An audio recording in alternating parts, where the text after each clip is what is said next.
breaking down our latest 3-round mock draft from Bleacher Report and why Jaxson Dart to the Cleveland Browns in the middle of the first round is one of my favorite picks. We'll talk about that and more coming up next.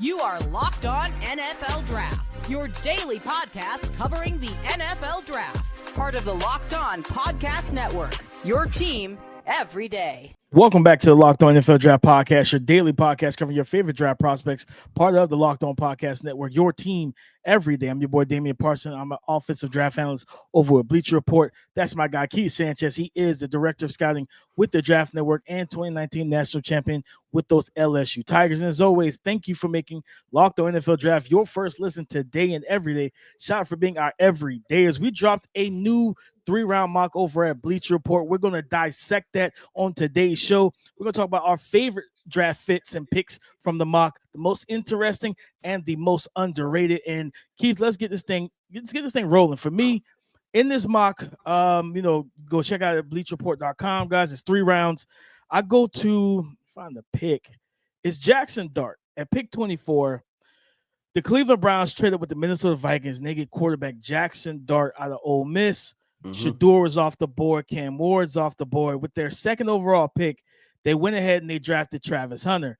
And I think, probably a couple months ago, we talked about Jaxson Dart could potentially be this year's Bo Nix. And what was a big thing for Bo Nix? Getting with a coach that would buy into him, but also devise the scheme that fit for him. Kevin Stefanski can absolutely do that. He is a guy that can amplify the strengths and limit the weaknesses of Jaxson Dart's game. Now you throw Jaxson Dart in the offense that Nick Chubb, I think, is coming off another injury, but I'm pretty sure he was recently seen squatting 550 pounds or something like that. Yep. So he might be their running back one next year still, coming off of the injury. I expect him to still draft one sometime, either 3rd round or 4th round in this loaded class. But say Nick Chubb's the starting running back. You got David Njoku at tight end, Jerry Jeudy, Cedric Tillman, and the Browns are one of the few teams that view, and I remember correctly, they kind of view Travis Hunter more as a receiver first than corner, because basically that's a bigger need for them. They don't need him at corner. They're fine.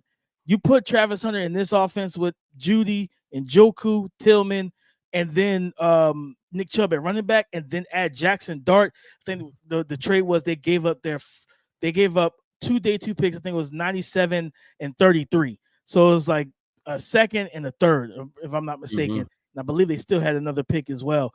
They go up and get a guy that can play quarterback for him, fit this scheme. That was probably one of my bet. That was my favorite fit and pick of the mock, because I believe that if the Browns do pass on QB at 2, I'm looking for them to potentially trade up into the back end of the first.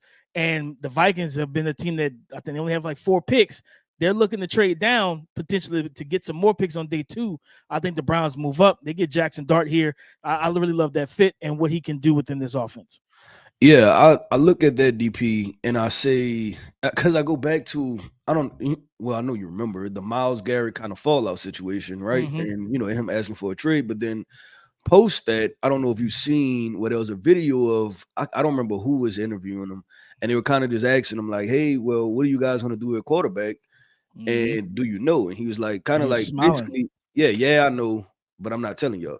Well, up until this point, DP, I'm not sure, right? Like, because if you and they almost have to do it, right? What do? You roll into next year with Joe Flacco and Kenny Pickett? Unless you have some type of confidence in Kenny Pickett, and I didn't think Kenny Pickett was a bad quarterback coming out, right? So maybe Stefanski's seen something that he feels comfortable with that idea, but you would have thought that they would have been in a Russell Wilson, Jameis Winston sweepstakes, the Geno Smith sweepstakes, the Sam Darnold sweepstakes, right? But they've sat and pat on all of that. And then now their options are the 2 quarterbacks that they have signed with, and I guess you can include Deshaun Watson, 3.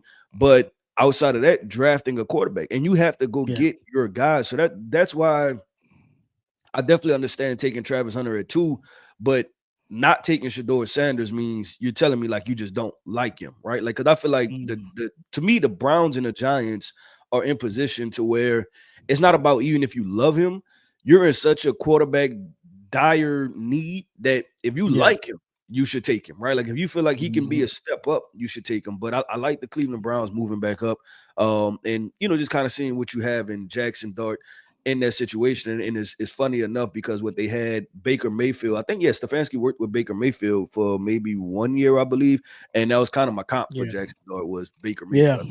They have similar skill sets and traits overall. Looking at it, DP, I'm gonna jump straight to the second round. I think this might be our first time reviewing a second round mock.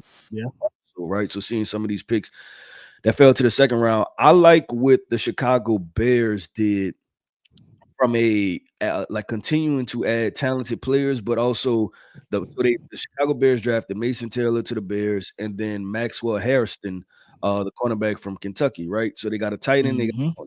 I think Mason Taylor gives you flexibility to figure out what you want to do with Cole Kmet.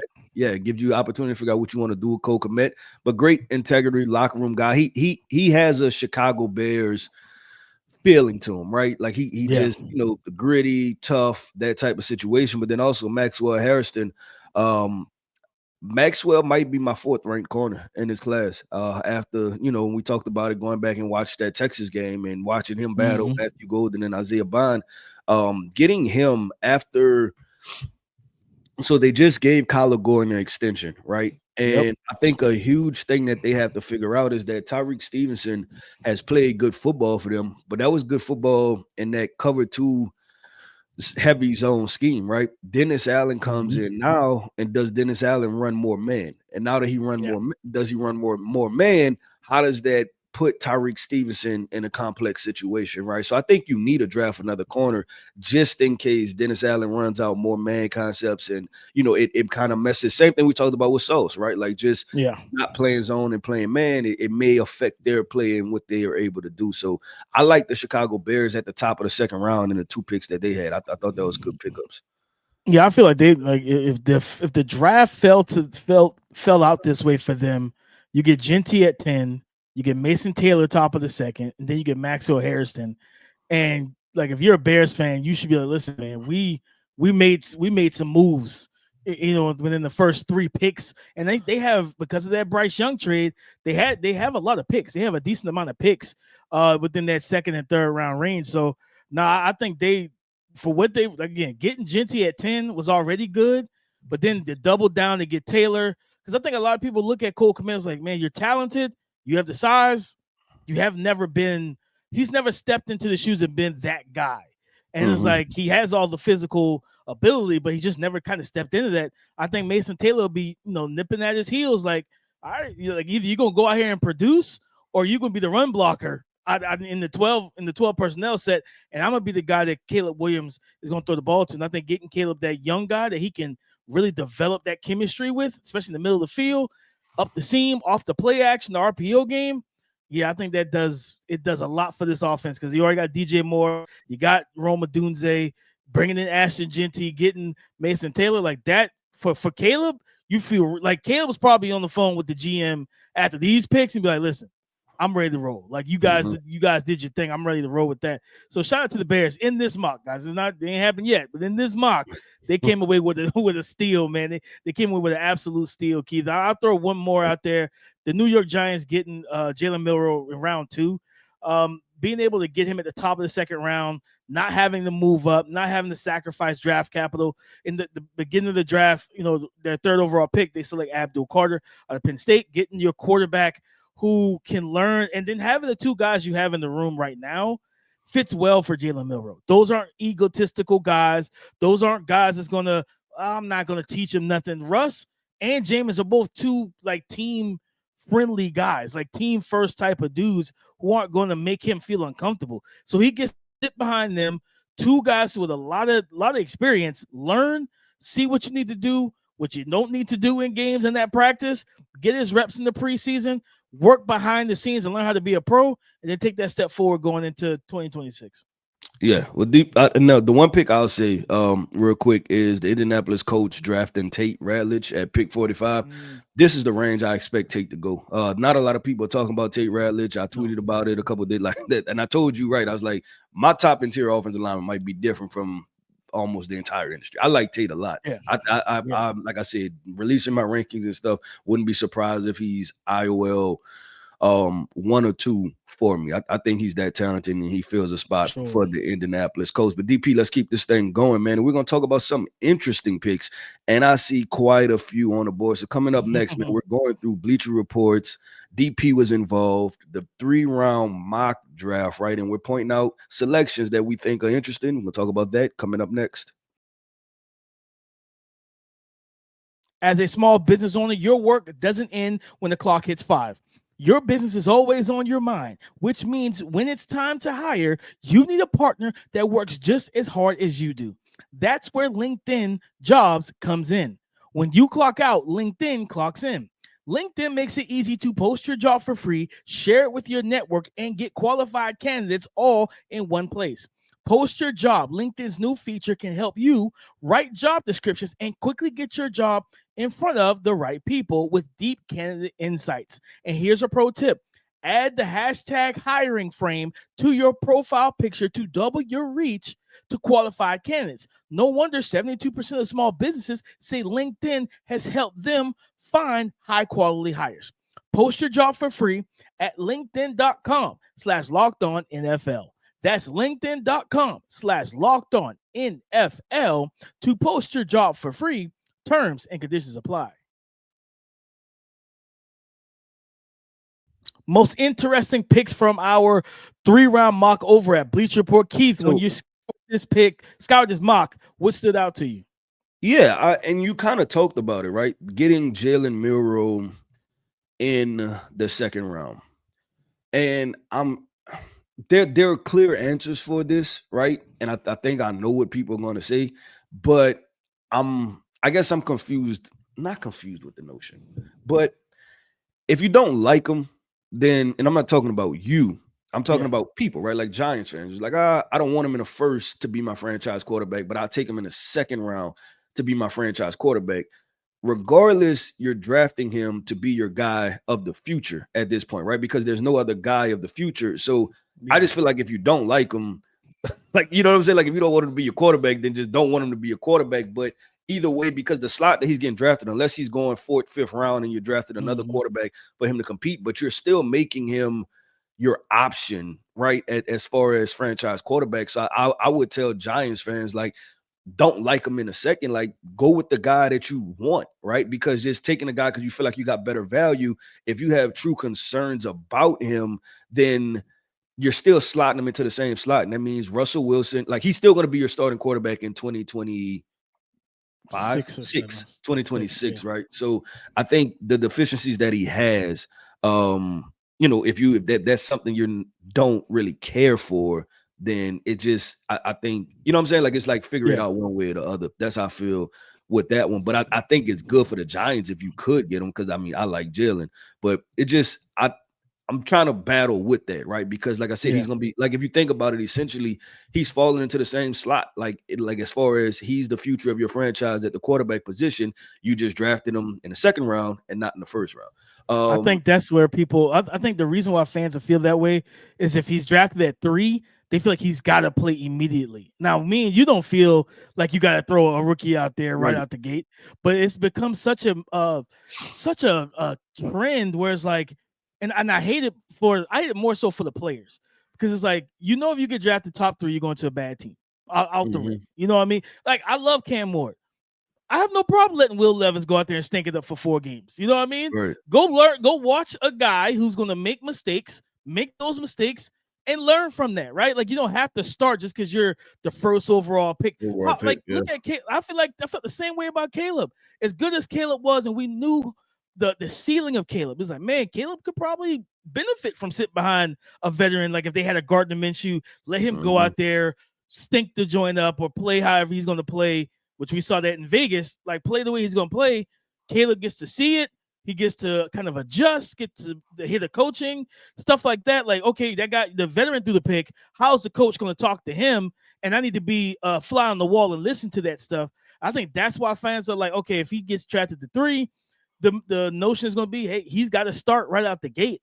And I don't think he has to. But then also, like, you look at it, like, all right, well, do we take Jalen Milroe, who's going to be essentially a project for us? He won't play in 2025 over Abdul Carter. And it's like, I think most people are like, nah, go with Abdul. You hope to get, whether if you have to trade up and get Jalen, if that's your guy, then you do it. But I think that's kind of the mindset that most fans will have, is like, I don't want to have to start him out the gate, especially now that you done signed 2 darn veteran free agents who we know are capable of winning games. We saw Jameis in the snow beat Pittsburgh, I think it was, the Browns last year. We know what Russ can do. So it's like, yeah, if we can get him a second round, let him sit. I think that's where that kind of, to me, that's where the real value, not the stuff that everybody else talking about, that positional, yeah, whatever. Like, that's the real value. You can get a guy and let him sit and he don't have the pressure on him. I think that was a big thing with Jalen Hurts going to the Eagles. I think people even kind of slept on it a little bit. It was like, oh, well, they got Carson Wentz, so whatever. And it was just like, meanwhile, Jalen's just sitting back there, getting better, improving. And when it's time to step into the light, he was ready to roll. Yep, no, 100%. All right, let's go with this. Let's go. Interesting pick. I thought it was the Packers pick. It was the Packers, Jaden Higgins. I like Jaden Higgins, right? The question is, and this is more of a, this is probably a fun question, right? Just their roster. Is Jaden Higgins for the Green Bay Packers more of the same, where you don't necessarily view him as wide receiver 1? And, because that's just, I think that's kind of the conversation coming out of Green Bay, is that they have a bunch of wide receiver 2s, right? And do they need a wide receiver 1? And is Jaden Higgins going to be that? I understand if you're talking about, what's our guy? I was about to say not Trey Watson. Christian Watson. Christian Watson. Yeah, he's coming off of the ACL, Achilles, ACL injury. Yeah, the ACL injury. And I understand adding another big body guy. But I wonder if for the Packers to take the next step, is this going to help them take the next step? Yeah. I guess that's probably like, that's interesting. I wonder if Jaden can do that for them. Yeah, the Packers, they're a very interesting offense in general, mainly because it's like they like what they have, but then like every time you hear people talk about it, it's like, we don't have size. And it was like, it was Watson, but Watson was big, he was fast, he was explosive. Like, the testing stuff actually matched what Watson did. It's just Watson couldn't stay healthy. And it's like, you got Romeo Doubs, who can play that vertical Z slot spot. And then you have Dontavian Wicks, who I feel like he's more of the Z2. So it's like they do have that situation is just murky with those two, because they play the exact same position. And you kind of wish that Romeo Doubs could be your X. And it's like, this offense is missing the X receiver. And it was like, well, in that case, now you have those guys. You got Jalen Reed, who's your kind of do-it-all guy, the slot, the movement, motion guy, manufacture touch, run after catch threat. He does all of that. And it's like giving them a guy like the guy that, because their team that's super, they are so fixated on size and arm length and height. Yeah, whatever. Like, they're really big on that stuff. Like that. That's why I like some of the, seeing Jade Barron be mocked to him. Like, I don't think so. I don't think Jade Barron or Maxwell Harrison is going to be their type of player, because they don't meet their, just similar to the Colts, they RAS stuff. Like, they're really big into that stuff. Height, weight, arm length. So like, that's kind of was the thing with Higgins, was like, all right, they need an X. He fits that role for him to kind of complete the wide receiver room. Do I think that they need an actual 1, like somebody to become the 100%? They need a 1. But the way that they operate, and then you got Tucker Kraft, you got Luke Musgrave, they feel like they have enough pieces. They just need that big body X receiver to kind of encapsulate everything and close it off. We'll see. I think that's probably one of the main landing spots for him that I'm looking at in the draft, especially on day 2. There's a lot of buzz on him, like it's creeping up into day 1. I don't personally foresee that, but nonetheless, I think that's probably where he ended up going, especially middle of the second round. I could definitely see that. He's a pick right below that, though. This is one of my is an interesting fit for a good reason. Jalen Royals out of Utah State going to the Chargers, and we know that the Chargers are the team that, again, we kind of keep putting the tight end to them in round 1, but listen, I don't know if both of those tight ends fall to them, man. I personally don't think it happens. I think Tyler Warren and Colston Loveland are both off the board before the 20th pick, or at least by the 20th pick. I think the 20th pick is Denver. So you got Denver, who's in the same division. They need a tight end. I think they have the pick like right before them in the first round, before the Chargers, or 2 picks before them or something like that. Yeah, you're not gonna let Colston Loveland fall to the guy, yeah, they have two picks. So it's a pick between the Pittsburgh, it's between Denver and the Chargers. If you're Denver, you're not, if Colston Love's on the board, you're not saying, listen, we can take Hampton and let Colston Loveland fall to his former college coach with Greg Roman, who knows how to get tight ends to football, and we got to deal with this crap twice a year with Justin Herbert, Ladd McConkey, and Quentin Johnson. I don't think they're going to let that happen. If he's on the board, they're probably going to run that card up and snipe him and be like, nope, sorry, Jim, you figure out a different path here. But getting in this situation, both tight ends were gone. I think they went D-line, I believe, in round 1 for the Chargers. Yeah, Nolan. To go in second round, get Jalen Royals, who can play that, because I don't like the great season that we saw from Ladd. Ladd's not a traditional Z outside receiver. He's much better in the slot. So now you got Quentin Johnson, who's going to occupy the X. And since you weren't able to get a tight end because Mason Taylor came off the board, I think Elijah Arroyo came off the board before their pick as well. If you're able to get Jalen Royals, he plays that Z spot. You put Ladd into the slot, and now you have a well-rounded receiving core. They lost Joshua Palmer, who's in Buffalo. They needed to replace a pass catcher. I think Jalen Royals, with his speed, his strength, his hands, route running, be able to create after the catch, will be a great fit with Herbert, especially down the field, because he has the speed to get over the top of guys and win down the field. So I think that was one of my more interesting fits, because I was like, man, this could actually happen if both of those tight ends are off the board. I agree with that. With DP, let's keep this thing going to the most underrated picks. And I see a quarterback deep in this draft, DP, that I want to talk about for most underrated picks. We're going to talk about that coming up next. Today's episode is brought to you by FanDuel, America's #1 sportsbook. The NBA playoffs are almost here, and FanDuel is giving new customers an incredible way to get in on the action. Right now, when you join FanDuel and place your first $5 bet, you'll get $250 back in bonus bets if your first $5 bet wins. I love how FanDuel makes betting so easy, whether it's picking my favorite team or diving into player props. From three-pointers to steals to assists, FanDuel has so many ways to bet your favorite player props. Plus, after the game tips off, you can even combine live prop bets into a same-game parlay for a chance to win big. Don't miss out. Head to FanDuel.com and claim your $250 in bonus bets today. Don't miss out. Head over to FanDuel.com.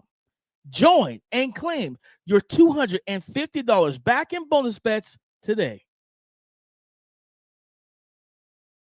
Thank you for making Locked On NFL Draft your first listen today and every day. Shout out for being our everydayers, those most underrated draft picks in our 3-round mock over with Bleacher Report. Guys, you can go check it out. Keith, you said you saw a quarterback.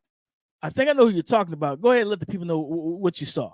Yeah, DP, first of all, I'm surprised that you let him fall this far, DP. I'm surprised you let him get to the 3rd round. Our guy, Will Howard, the gunslinger from Ohio State, Mr. 6'4", 235 himself, to the New York Jets.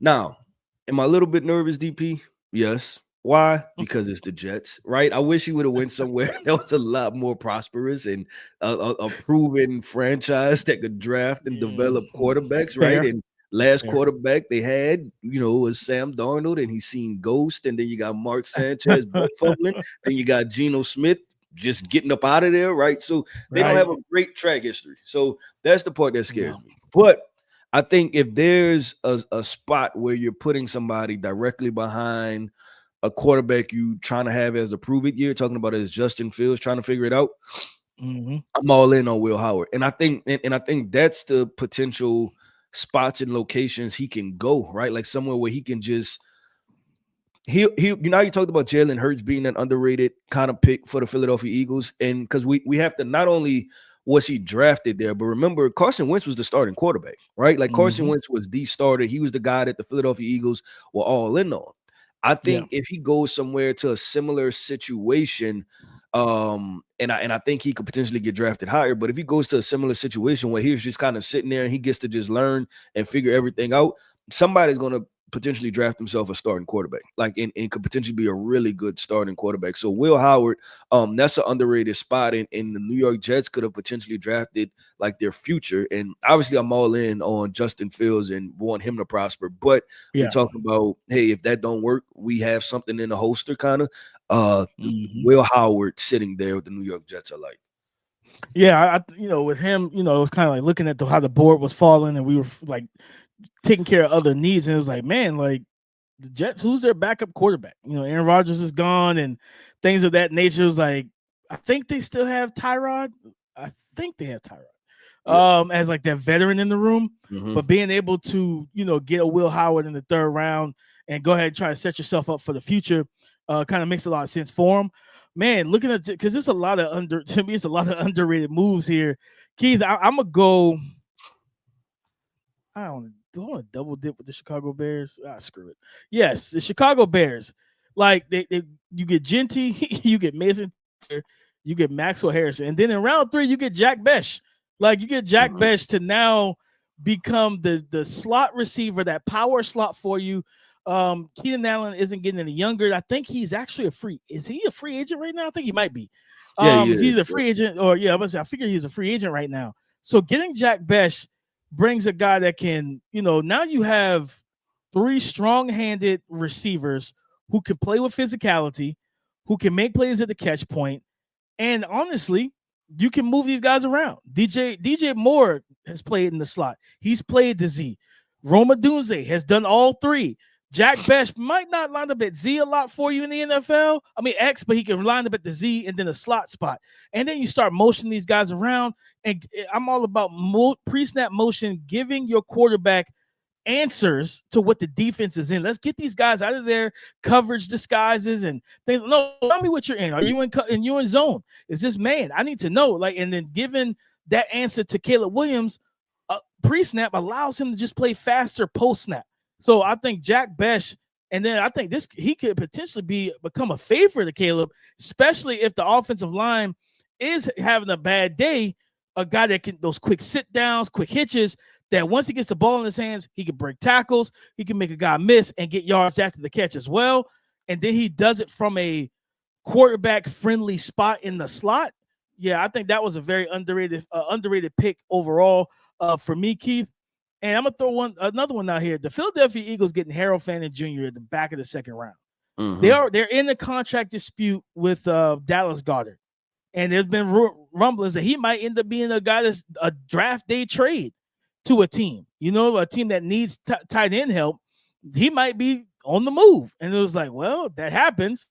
Like that will open up a big void for them. And even if they don't trade him right away, and you still don't pay him into the next offseason, and he walks, who's your answer behind him? Getting Harold Fannin to either be the tight end 1 for the future way, or being the tight end 2 who will convert into the tight end 1 with Jalen Hurts, with Devonta Smith and AJ Brown. I believe they had Jahan Dotson, who they got from Washington. Getting Harold Fannin puts them in a really good spot. Cost efficient contract. You can spread money elsewhere and everything like that. And I just like, man, like that, like if I'm Jalen Hurts and I'm walking out of the huddle and I see Fannin lined up in line or at H and I'm motioning them out, I go empty. And it's like, yeah, you have to make some business decisions defensively, because you're going to try and double AJ Brown. Like if you don't have that number 1 legit corner, you're going to try to double AJ. You double AJ if you want to, then Smitty start getting off. You try and bracket Smitty. Now I got Fannin that I can get the ball to. And now it just increases the efficiency and effectiveness of Jalen Hurts as a quarterback.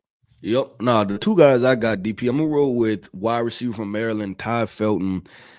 He went to the Seattle Seahawks. And I like this because I'm tweet this out, but who he reminds me of is one of those guys. He's talking about the Golden Tates, the Doug Baldwins, and the guys that it's not only the vertical threats that they offer, right, but it's the run after the catch ability. And you just remember those guys being tough, scrappy football players, right? Like just hard to bring down. And that's what Ty Felton is. When you watch the film and the details, he's always looking to give somebody a move, right? Like if it's a quick screen, smoke screen or something like that, he's catching the football and then he's looking to either shake you or he's going to throw a little stiff arm to be able to finish the run. And I like those detailed nuances in his game. We know he can run. I think he was a 4.3 guy at the combine, right? So he's a vertical field stretcher, and then you add him, which is perfect. And I think he's a perfect complement to Cooper Kupp and Jackson Smith-Njigba, right? Two guys that are not necessarily burners. They're going to win in the middle of the field. He's going to be able to do some different things. So I really like that selection. And then the last one, I think is the last pick of the third round,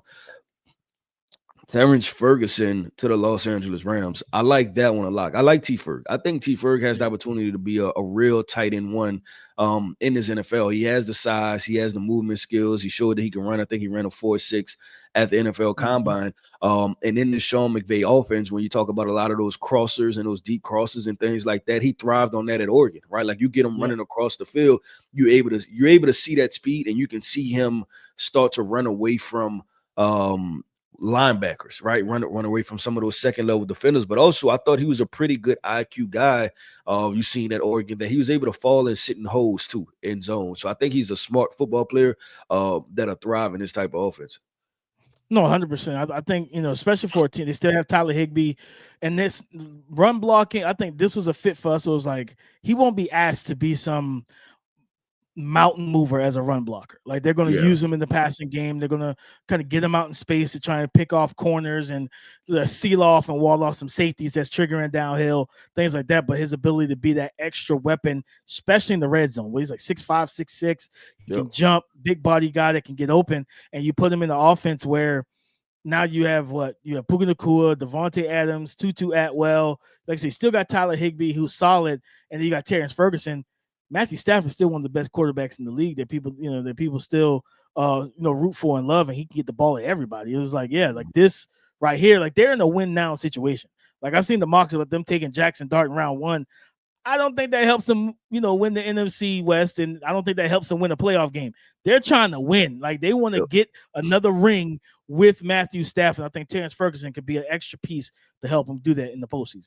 Yep, 100% with DP. That wraps up another episode, man, of the Locked On NFL Draft Podcast. I want to end this podcast off by saying shout out to our everydayers. Thank you for tapping in with us each and every single day. Every listener is greatly appreciated here over at Locked On NFL Draft. I am Keith Sanchez. You can find me on X at The Talent Code. That right there is my guy, my co-host, Mr. Damian Parson. You can find him on X at DP_NFL. And like we like to say, man, y'all come talk to us because we like to talk back.